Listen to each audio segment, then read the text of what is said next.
ನೋಡಿ question, a coin was toss 400 times. ಇದು ಎನ್ನು ಅರ್ಥ ಆಗ್ತಿದೆಯಲ್ಲ. ಫಸ್ಟ್ ಗಿವನ್ ಡೇಟಾನ ಬರ್ಕೊಳ್ಳೋಣ.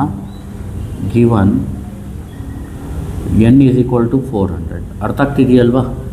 And head turn up 216 times. ಇದು ನೋಡಿ ಅಬ್ಸರ್ವ್ಡ್ ನಂಬರ್ಸು. ಅಬ್ಸರ್ವ್ಡ್ ನಂಬರ್ಸ್ಗೆ ನಾನು ಎಕ್ಸ್ ಅಂತ ಡಿನೋಟ್ ಮಾಡ್ಕೊಳ್ಳೋಣ. ಎಕ್ಸ್ ಈಸ್ ಈಕ್ವಲ್ ಟು ಏನು, 216. ಇಲ್ಲಿ test the hypothesis that the coin is unbiased. ಇಲ್ಲಿ ಹೈಪಾಥಿಸಸ್ ಅಂದರೆ ನಾವೇನು ಮಾಡಬೇಕು ಅಂದರೆ, ನಾವು ಫಸ್ಟ್ ಅಸಂಪ್ಷನ್ ಮಾಡ್ಕೋಬೇಕು. ಆಮೇಲೆ ಅಸಂಪ್ಷನ್ನು ಅದು ಟ್ರೂ ಇದೆಯೋ ಫಾಲ್ಸ್ ಇದೆಯೋ ಅಂತ ಚೆಕ್ ಮಾಡೋದು. ಅರ್ಥ ಆಗ್ತಿದೆಯಲ್ವಾ. ಅದಕ್ಕೆ ನಾವು ಹೈಪಾಥಿಸಸ್ ಅಂತೀವಿ. ಯೂಸಿಂಗ್ ಸ್ಯಾಂಪಲ್ ಡೇಟಾ ಏನು ಕೊಟ್ಟಿರ್ತಾರೆ ಅದ್ರ ಮೇಲೆ ಚೆಕ್ ಮಾಡೋದು. ಇಲ್ಲಿ ಅಸಂಪ್ಷನ್ ಮಾಡ್ಕೊಳ್ಳೋದೇನು, ಕಾಯಿನ್ ಈಸ್ ಅನ್ಬಯಾಸ್ಡ್. ಲೆಟಸ್ ಏನು ಅಸಂಪ್ಷನ್ ಮಾಡ್ಕೊಳ್ಳೋಣ. Let's suppose that the coin is unbiased. ನೋಡಿ, ಕಾಯಿನ್ ಈಸ್ ಅನ್ಬಯಾಸ್ಡ್ ಅಂದರೆ ಕಾಯಿನ್ ಫೇರ್ ಅಂತ ಗೊತ್ತಾಗ್ತಿದೆಯಲ್ವಾ. ಕಾಯಿನ್ ಈಸ್ ಅನ್ಬಯಾಸ್ಡ್ ಅಂದರೆ ಏನು, ಕಾಯಿನ್ ಫೇರ್ ಆಗಿದೆ ಅಂತ. ಈಗ ಫೇರ್ ಅಂದರೆ ಏನಿರಬೇಕು, ಪಾಪ್ಯುಲೇಷನ್ ಪ್ರಪೋರ್ಷನ್ ಅಂತೀವಿ. ಪಿ ಅಂದರೆ 1/2 ಇರಬೇಕು. ಪಿ ಈಸ್ ಈಕ್ವಲ್ ಟು ಏನಿರಬೇಕು, 1/2. ಇದಕ್ಕೆ ಪಾಪ್ಯುಲೇಷನ್ ಪ್ರಪೋರ್ಷನ್ ಅಂದರೆ ಪ್ರಾಬಿಲಿಟಿ ಆಫ್ ಗೆಟ್ಟಿಂಗ್ ಹೆಡ್. ಅರ್ಥ ಆಗ್ತಿದೆಯಲ್ವಾ. Probability of getting head is nothing but ಇಲ್ಲಿ ಪಾಪ್ಯುಲೇಷನ್ ಪ್ರಪೋರ್ಷನ್. ಗೊತ್ತಾಗ್ತಿದೆಯಲ್ವಾ. 1/2 ಇರಬೇಕು. ಈಗ ಕ್ಯೂ ಏನು, 1 - ಪಿ ದಟ್ ಈಸ್ 1 - 1/2. 1 - 1/2 ಏನಾಗುತ್ತೆ, 1/2 ಆಗುತ್ತೆ. ಅರ್ಥ ಆಗ್ತಿದೆಯಲ್ವಾ. ಇಲ್ಲಿ expected number of success, expected number of heads ಬರ್ಕೊಳ್ಳಿ. ಎಕ್ಸ್ಪೆಕ್ಟೆಡ್ ನಂಬರ್ ಆಫ್ ಹೆಡ್ಸ್ ಅಂತ ಬರ್ಕೊಳ್ಳಿ. ಇಲ್ಲಿ ಎಕ್ಸ್ಪೆಕ್ಟೆಡ್ ನಂಬರ್ ಆಫ್ ಹೆಡ್ಸ್ಗೆ formula n × p. n × p ಅಂದರೆ n ಏನು, 400, p ಏನು 1/2. 400 × 1/2 ಈಸ್ 200. ಅರ್ಥ ಆಗ್ತಿದೆಯಲ್ವಾ. ಅಬ್ಸರ್ವ್ಡ್ ನಂಬರ್ ಆಫ್ ಹೆಡ್ಸ್ ಬಂದು 216. ಅಬ್ಸರ್ವ್ಡ್ ನಂಬರ್ ಆಫ್ ಹೆಡ್ಸ್ ಬಂದು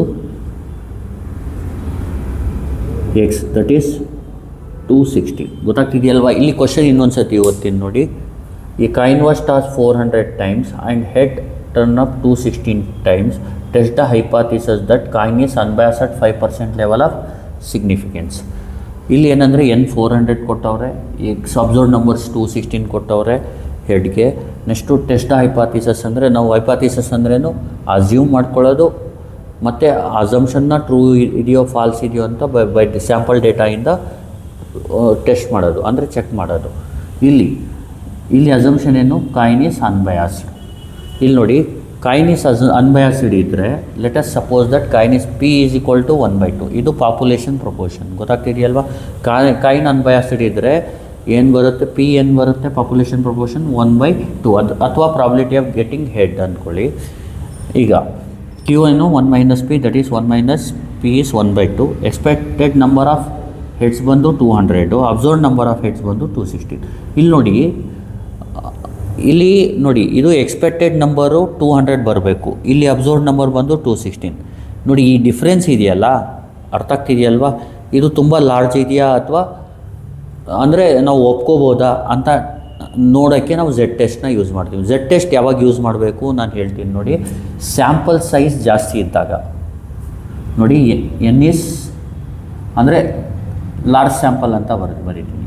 ಎನ್ ಜಾಸ್ತಿ ಇದ್ದಾಗ ಲಾರ್ಜ್ ಸ್ಯಾಂಪಲ್ಲು ಮತ್ತು ಆ್ಯಂಡ್ ಪಾಪ್ಯುಲೇಷನ್ ಪ್ರಪೋರ್ಷನ್ ಗೊತ್ತಿದ್ದಾಗ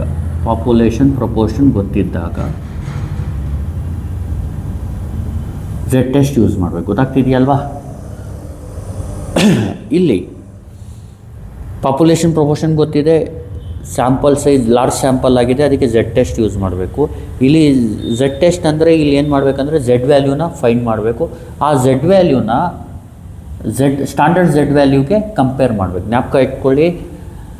ಇದಕ್ಕೆ 5%ಗೆ ನಾನು ಒಂದು ಐಡಿಯಾ ಟ್ರಿಕ್ ಹೇಳ್ತೀನಿ ನೋಡಿ. 5ಗೆ 2 ಅಂದ್ಕೊಳ್ಳಿ. 2 ಅಂದರೆ modulus of Z should be less than or equal to 1.96. ಇದರ ಅರ್ಥ Z value should be between -1.96 to +1.96. ಈ ರೇಂಜಲ್ಲಿ ಆನ್ಸರ್ ಬರಬೇಕು ಝೆಡ್ ವ್ಯಾಲ್ಯೂ. ಅಂದರೆ ಮೈನಸ್ ಝೆಡ್ ನಾವು ಏನು ಕ್ಯಾಲ್ಕುಲೇಟ್ ಮಾಡ್ತೀವಿ ನೋಡಿ, ಝೆಡ್ ಕ್ಯಾಲ್ಕುಲೇಟ್ ಮಾಡೋಕ್ಕೆ ನಾನು ಫಾರ್ಮುಲಾ ಹೇಳ್ತೀನಿ. ಫಸ್ಟು ಇಲ್ಲಿ ಝೆಡ್ ವ್ಯಾಲ್ಯೂ -1.96 to 1.96 ಇರಬೇಕು. ಯಾವುದಕ್ಕೆ? ಟೂ ಟೇಲ್ ಟೆಸ್ಟ್ಗೆ. ಟೂ ಟೇಲ್ ಟೆಸ್ಟ್ ಅಂದರೆ ಜ್ಞಾಪಕ ಇಟ್ಕೊಳ್ಳಿ, ಹೇಳ್ತೀನಿ. ಇಲ್ಲಿ ಟೂ ಟೇಲ್ ಟೆಸ್ಟ್ ಯಾಕೆ ಯೂಸ್ ಮಾಡ್ತೀವಿ ಅಂದರೆ, ಈಗ ನೋಡಿ ಕಾಯಿನ್ ಅನ್ಬಯಾಸ್ಡ್, ಈಗ ನೋಡಿ ಕರೆಕ್ಟಾಗಿದೆ ಅಂದರೆ ಅದು ತುಂಬ ಜಾಸ್ತಿ ಹೆಡ್ಡು ಬರಬಾರ್ದು, ತುಂಬ ಕಡಿಮೆ ಹೆಡ್ಡು ಬರಬಾರ್ದು. ಅರ್ಥ ಆಗ್ತಿದೆಯಲ್ವಾ? ಅದು ಎರಡು ಡೈರೆಕ್ಷನಲ್ಲೂ ನೋಡಬೇಕು. ಕಡಿಮೆನೂ ಬರಬಾರ್ದು, not less than, not more than. ಅರ್ಥ ಆಗ್ತಿದೆ? ಅದಕ್ಕೆ ನಾವು ಟೂ ಟೇಲ್ ಟೆಸ್ಟ್ನ ಯೂಸ್ ಮಾಡೋದು. ಜ್ಞಾಪಕ ಇಟ್ಕೊಳ್ಳಿ, ಜಾಸ್ತಿ ತಲೆ ಕೆಡಿಸ್ಕೊಬೇಡಿ. ಅನ್ಬಯಾಸ್ಡ್ ಅಂತ ಕ್ವಶನ್ ಬಂದರೆ ಯಾವಾಗಲೂ ಟೂ ಟೇಲ್ ಟೆಸ್ಟೇ. ಈ ವ್ಯಾಲ್ಯೂಸ್ ಜ್ಞಾಪಕ ಇಟ್ಕೊಳ್ಳಿ. 1.96 ಮೈನಸ್ ಅಂದರೆ should be modulus of Z should be less than or equal to 1.96 ಅಂದರೆ Z value should be between -1.96 to, ಅಂದರೆ -1.96 ಮತ್ತು 1.96 ಮಧ್ಯ ಬಂದರೆ ಝೆಡ್ ವ್ಯಾಲ್ಯೂ. ನಾವು ಅದಕ್ಕೆ ಏನನ್ಬೋದು, ಝೆಡ್ ಟೆಸ್ಟಿಂದ ಏನನ್ಬೋದು, ಅದು ಅನ್ಬಯಾಸ್ಡ್ ಅಂತ ಒಪ್ಕೋಬೋದು. ಅರ್ಥ ಆಗ್ತಿದೆಯಲ್ವ? ಅಸಂಪ್ಷನ್ನ ಒಪ್ಕೋಬೋದು. ಅರ್ಥ ಆಯ್ತಲ್ವ? ಇಲ್ಲಿ ಎಕ್ಸ್ಪೆಕ್ಟೆಡ್ ನಂಬರ್ ಆಫ್ ಹೆಡ್ ಇದೆಲ್ಲ ಆಯ್ತಲ್ವ. ಈಗ ಡಿಫ್ರೆನ್ಸ್ ಇದು ತುಂಬ ಜಾಸ್ತಿ ಇದೆಯಾ ಅಥವಾ ಕಡಿಮೆ ಇದೆಯಾ ಅಥವಾ ಒಪ್ಕೋಬೋದಾ? ಈಗ ನೋಡಿ, ಯಾವಾಗಲೂ ಈಗ ಎಕ್ಸ್ಪೆರಿಮೆಂಟ್ ಮಾಡಿದಾಗ ಹೆಡ್ಡು ಈಗ 400 ಟೈಮ್ ಟಾಸ್ ಮಾಡಿದ್ರೆ 200 ಟೈಮ್ ಪಕ್ಕ ಹೆಡ್ ಬರುತ್ತೆ, 200 ಟೈಮ್ ಟೇಲ್ ಬರುತ್ತೆ ಅಂತ ನಾವು ಒಪ್ಕೊಳ್ಳೋಕ್ಕಾಗಲ್ಲ. ಗೊತ್ತಾಗ್ತದೆ? ಸ್ವಲ್ಪ ಜಾಸ್ತಿ ಆಗ್ಬೋದು ಅಥವಾ ಸ್ವಲ್ಪ ಕಡಿಮೆ ಆಗ್ಬೋದು. ಆದರೆ ಡಿಫ್ರೆನ್ಸ್ ತುಂಬ ಜಾಸ್ತಿ ಇದ್ದರೆ ಏನಾದರೂ ಒಂದು ಫೇರ್ ಇಲ್ಲ ಅಂತ ಹೇಳ್ತೀವಿ. ಗೊತ್ತಾಗ್ತಿದೆಯಲ್ವಾ? ಈಗ ಇಲ್ಲಿ ಝೆಡ್ ವ್ಯಾಲ್ಯೂನ ಫೈಂಡ್ ಮಾಡೋದು ಯಾವ ಥರ ನೋಡ್ಕೊಳ್ಳಿ. Z is equal to x minus np divided by root of npq. ಅರ್ಥ ಆಗ್ತಿದೆಯಲ್ವಾ? Z ಅಂದ್ರೇನು? x minus np by root of npq. ಇಲ್ಲಿ Z is equal to x ಏನು? 216 ಮೈನಸ್ np ಏನು? 200 divided by root of npq. ಇಲ್ಲಿ n ಅಂದರೆ 400, P ಅಂದರೆ 1/2, Q ಅಂದರೆ 1/2. ಇದನ್ನ ಕ್ಯಾಲ್ಕುಲೇಟ್ ಟೈಪ್ ಮಾಡ್ಕೊಬಿಡೋಣ.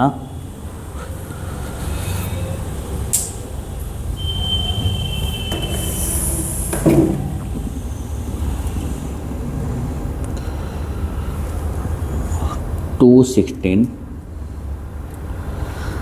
-200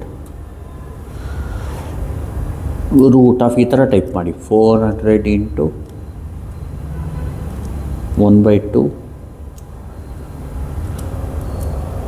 ಇಂಟು 1/2 ಏನು ಬಂತು ಆನ್ಸರ್? 1.6 ಬರುತ್ತೆ. ಈಗ ನೋಡಿ Z ಈಸ್ ಈಕ್ವಲ್ ಟು ಏನು ಬಂತು, ಇಲ್ಲಿ ಬರೆದ್ಬಿಡ್ತೀನಿ ನೋಡಿ. ಇದೆಲ್ಲ ರಬ್ ಮಾಡ್ತೀನಿ.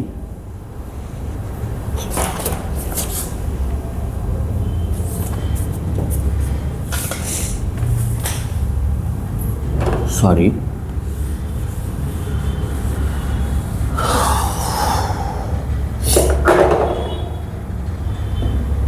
ಈಗ Z ಈಸ್ ಈಕ್ವಲ್ ಟು ಏನು ಬಂತು? 1.6 ಬಂತಲ್ವ? ಹಾಂ, ಇದು ಬಂದು ಲೆಸ್ ದ್ಯಾನ್ ಏನಿದೆ 1.96. ಅರ್ಥ ಆಗ್ತಿದೆಯಲ್ವಾ? ಝೆಡ್ ವ್ಯಾಲ್ಯೂ ಇಲ್ಲಿ ಝೆಡ್ ಟೆಸ್ಟ್ ಅಂದರೆ ಝೆಡ್ ವ್ಯಾಲ್ಯೂನ ಕಂಪೇರ್ ಮಾಡೋದು ಸ್ಟ್ಯಾಂಡರ್ಡ್ ಝೆಡ್ ವ್ಯಾಲ್ಯೂಗೆ. ಇದು ಕಡಿಮೆ ಇದ್ದರೆ ಗೊತ್ತಾಗ್ತಿದೆಯಲ್ವಾ? Since z is less than 1.96 ಅಥವಾ ಇಲ್ಲಿ ಒಂದು ಕೆಲಸ ಮಾಡಿ, ಸಿನ್ಸ್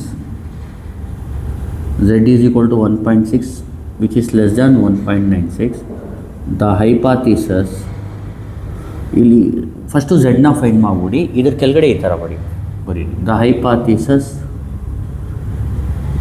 ಈಸ್ ಅಕ್ಸೆಪ್ಟೆಡ್ ಅಂತ ಹೇಳಿ. Is accepted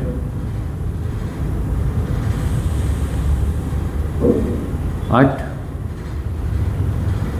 5% level of significance ಅಂತ ಹೇಳಿ. ಅಂದರೆ ಈಗ ನೋಡಿ ಝೆಡ್ ವ್ಯಾಲ್ಯೂ ಸ್ಟ್ಯಾಂಡರ್ಡ್ ಝೆಡ್ ವ್ಯಾಲ್ಯೂಗಿಂತ ಕಡಿಮೆ ಇರೋದ್ರಿಂದ ದ ಹೈಪಾಥಿಸಸ್ ಅಕ್ಸೆಪ್ಟೆಡ್ ಅಂತ ಹೇಳಬೇಕು. ಲಾಸ್ಟಿಗೆ ಕನ್ಕ್ಲೂಷನ್ ಏನಂತ ಬರೀಬೇಕು ಅಂದರೆ ದ ಕಾಯಿನ್ ಈಸ್, ನಾವು ಅಸ್ಯೂಮ್ ಮಾಡಿರೋದು ಕರೆಕ್ಟ್ ಇದೆ ಅಂತ, the coin is unbiased, the coin is unbias claim correct ಇದೆ ಅಂತ ಅಟ್ 5% ಲೆವೆಲ್ ಆಫ್ ಸಿಗ್ನಿಫಿಕೆನ್ಸ್. ತುಂಬ ಈಸಿ ಪ್ರಾಬ್ಲಮ್ಮು. ಯಾಕೆ ಟೈಮ್ ತೊಗೋತಾ ಇದೆ ಅಂದರೆ ಎಕ್ಸ್ಪ್ಲನೇಷನ್ಗೆ ಟೈಮ್ ತೊಗೋತಾ ಇದೆ ಅಷ್ಟೇ, ಏನೇನಿಲ್ಲ. ಈಗ ಏನಿಲ್ಲ ನೋಡಿ, ಕ್ವಶನ್ ಕೇಳಿದ್ರೆ ಆನ್ಸರ್ ಇಷ್ಟು ಬರೀಬೇಕು. ಫಸ್ಟ್ ನೋಡಿ ಎನ್ ಬರ್ಕೊಳ್ಳಿ, ಎನ್ ಈಸ್ 400, ಎಕ್ಸ್ ಈಸ್ 216. ಈಗ ಸ್ಟಾರ್ಟ್ ಮಾಡೋದು ಹೆಂಗೆ ಅಂದರೆ, let us suppose that coin is unbiased, P is equal to 1/2 ಅಂತ ಬರ್ಕೋಬೇಕು. ಕ್ಯೂ ಅಂದರೆ 1 minus P, that is 1 minus 1/2. ಆಮೇಲೆ Q is equal to 1 minus P, that is 1 minus 1/2 is 1/2. Expected number of X ಬಂದು find ಮಾಡೋದು formula N into P. ಇಲ್ಲಿ N ಅಂದರೆ 400, P ಅಂದರೆ 1/2. 400 times 1/2 is 200. Observe number of heads ಅಂದರೆ ಇದು 216 X. Z ಅಂದರೆ formula X minus N P by root of N P Q. ಇದು ನೋಡಿ, ಡಿಫ್ರೆನ್ಸ್ನ ಚೆಕ್ ಮಾಡೋಕ್ಕೆ ಈ ಥರ ಫಾರ್ಮುಲಾ ಯೂಸ್ ಮಾಡೋದು. ಝೆಡ್ ಈಸ್ ಈಕ್ವಲ್ ಟು ಅಂದರೆ ಝೆಡ್ ವ್ಯಾಲ್ಯೂನ ಫೈಂಡ್ ಮಾಡೋಕ್ಕೆ ಈ ಫಾರ್ಮುಲಾ ಯೂಸ್ ಮಾಡಬೇಕು. X minus N P divide by root of N P Q. 260 X ಅಂದ್ರೇನು 216 ಮೈನಸ್ ಎನ್ ಪಿ ಅಂದರೆ 200 divided by root of 400 into 1/2 into 1/2. Z ಏನು ಬರುತ್ತೆ ಆನ್ಸರು 1.6 ಬರ್ತಾ ಇದೆ. ಆಮೇಲೆ ಆ ಝೆಡ್ ವ್ಯಾಲ್ಯೂನ ಸ್ಟ್ಯಾಂಡರ್ಡ್ ಝೆಡ್ ವ್ಯಾಲ್ಯೂಗೆ ಕಂಪೇರ್ ಮಾಡಿ ನಮ್ಗೆ ಇಟ್ಕೊಳ್ಳಿ. 5% ಲೆವೆಲ್ಗೆ ಪ್ಲಸ್ ಆರ್ ಮೈನಸ್ 1.96. 5ಗೆ 2ಗೆ ಹತ್ತಿರ ಅಂದರೆ 1.96 ಅಂದ್ಕೊಳ್ಳಿ. ಅರ್ಥ ಆಗ್ತಿದೆಯಲ್ವಾ? ಈಗ the hypothesis is accepted at 5% level of significance ಅಂತ ಹೇಳ್ಬಿಡಿ. The coin unbiased at 5% level of significance ಅಂತ. ದಸ್ ದ ಕಾಯಿನ್ ಈಸ್, ಇದು ಕನ್ಕ್ಲೂಷನ್ ಬರ್ಬಿಡಿ. ಅನ್ಬಯಾಸ್ಡ್ 5% ಲೆವೆಲ್ ಆಫ್ ಇಲ್ಲಿ ನೋಡಿ ಜ್ಞಾಪಕ ಇಟ್ಕೊಳ್ಳಿ. ಎನ್ 400 ಇದೆ ಅಂದರೆ ಅದು ಲಾರ್ಜ್ ಸ್ಯಾಂಪಲ್ಲು. ಮತ್ತು ಅಬ್ಸರ್ವ್ಡ್ ನಂಬರ್ ಆಫ್ ಸಕ್ಸಸ್ ಕೊಟ್ಟಿದ್ದಾರೆ ಅಂದರೆ ಅಬ್ಸರ್ವ್ಡ್ ನಂಬರ್ ಆಫ್ ಹೆಡ್ ಕೊಟ್ಟವ್ರೆ, ಅದು ಎಕ್ಸ್ ವ್ಯಾಲ್ಯೂ. ಇಲ್ಲಿ ಹೈಪಾಥಿಸಸ್ ಅಂದರೆ ನಾವು ಏನು ಮಾಡ್ಕೋಬೇಕು, ಅಸ್ಯೂಮ್ ಮಾಡ್ಕೋಬೇಕು ಮತ್ತು ಅದನ್ನ ಚೆಕ್ ಮಾಡಬೇಕು by given data, using given data. ಇಲ್ಲಿ ಕಾಯಿನ್ ಈಸ್ ಅನ್ಬಯಾಸ್ ಬಂದು ಅಸಂಪ್ಷನ್ನು. ಈ ಅನ್ಬಯಾಸ್ಡ್ ಅಂತ ಬಂದರೆ ಯಾವಾಗಲೂ 2 ಟೇಲ್ ಟೆಸ್ಟ್ ಯೂಸ್ ಮಾಡಬೇಕು. 5% ಲೆವೆಲ್ಗೆ ಕ್ರಿಟಿಕಲ್ ವ್ಯಾಲ್ಯೂಸ್ ಬಂದು ಪ್ಲಸ್ ಆರ್ ಮೈನಸ್ 1.96. ಪ್ರಾಬ್ಲಮ್ ಮಾಡೋದು ಪ್ರೊಸೀಜರ್ ಇಲ್ಲೇನೆಂದರೆ ಎನ್ ಜಾಸ್ತಿ ಇರೋದ್ರಿಂದ ಮತ್ತು ಪಾಪ್ಯುಲೇಷನ್ ಪ್ರಪೋರ್ಷನ್ ಗೊತ್ತಿರೋದ್ರಿಂದ ಪಿ ಈಸ್ ಈಕ್ವಲ್ ಟು 1/2 ನಾವು ಝೆಡ್ ಟೆಸ್ಟ್ನ ಯೂಸ್ ಮಾಡ್ತೀವಿ. ಇಲ್ಲಿ ಝೆಡ್ಗೆ formula X minus N P by root of N P q. ಇಲ್ಲಿ ಮೇನ್ ಜ್ಞಾಪಕ ಇಟ್ಕೋಬೇಕಾಗಿರೋದೇನೆಂದರೆ, ಒಂದು ಎನ್ನು ಲಾರ್ಜು ಆ್ಯಂಡ್ ಪಿ ನೋನು ಇದ್ರೆ ಝೆಡ್ ಟೆಸ್ಟು. ಇಲ್ಲಿ ಮತ್ತೆ ಝೆಡ್ ಟೆಸ್ಟ್ಗೆ formula z is equal to x minus N P by root of N P q. ಮತ್ತು ಅನ್ಬಯಾಸ್ಡ್ ಇದ್ದರೆ ಯಾವಾಗಲೂ 2 ಟೇಲ್ ಟೆಸ್ಟ್. ಇದು ಮೇನ್ ಇಂಪಾರ್ಟೆಂಟು. ಅರ್ಥಾತ್ ಇದೆಲ್ಲ ಬೇರೆದೆಲ್ಲ ನೀವೇ ಆರಾಮಾಗಿ ಬರ್ಕೋತೀರಾ, ಜ್ಞಾಪಕ ಇಟ್ಕೊಳ್ಳಿ. Thank you.